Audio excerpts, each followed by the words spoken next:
fundamental rights. នេះខ្ញុំសូមធ្វើការចែករំលែកនៅពាក្យបច្ចេកទេសមួយដែលមានឈ្មោះថាសិទ្ធិជាមូលដ្ឋានដែលភាសាអង់គ្លេសថា fundamental right តើពាក្យនេះមានអត្ថន័យដូចនេះខ្ញុំអត់ស្រីបានដឹងរួចមកហើយថាសិទ្ធិ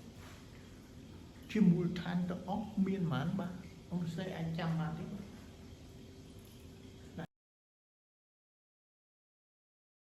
សិទ្ធិជាមូលដ្ឋាននៅរបស់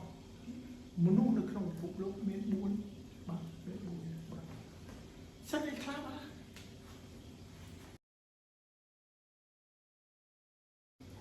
រស់រានមានជីវិត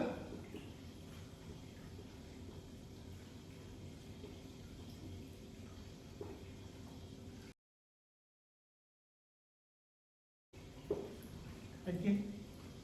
ទេ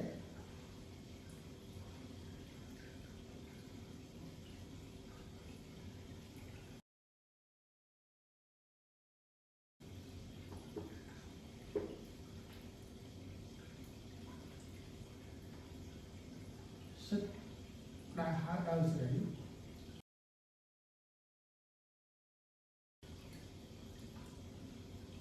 ធ្វើដំណើរឲ្យស្រី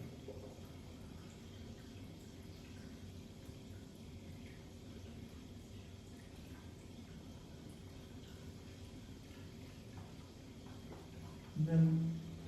សិទ្ធិសន្តិសុខរបស់យើង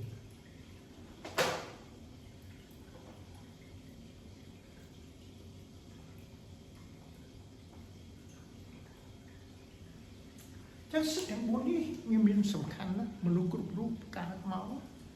កើតយូរទៅមុនកើតទេនោះណាមុននឹងកើតទេនោះដោយសារថាបើលោកស្រីងាកទៅមើលច្បាប់គេនិយាយពីច្បាប់ស្ដីពីការរំលូតកូនគេគិតតាំងពីខែ3ខែច្បាប់គេហាមឃាត់មិនឲ្យមានការរំលូតទេបាទអញ្ចឹងហើយនិយាយទៅសិទ្ធិរបស់មនុស្សគេគិតតាំងពី3ខែក្នុងពោះក្រោយ3ខែមួយថ្ងៃមកគេគិតហ្នឹងចាំមាន4នឹងទី1គឺសិទ្ធិរស់រានមានជីវិតមានរស់រានមានជីវិតអីគេមានហូបចុកគ្រប់គ្រាន់បាទមានហូបចុកគ្រប់គ្រាន់រស់នៅមានជីវិតហ្នឹងគឺហូបចុកគ្រប់គ្រាន់មានផ្ទះសំបែងស្នាក់នៅមានសម្ភារបំពាក់អីច្រើនតែតាមស្ថានភាពជីវភាពរៀងខ្លួនមិន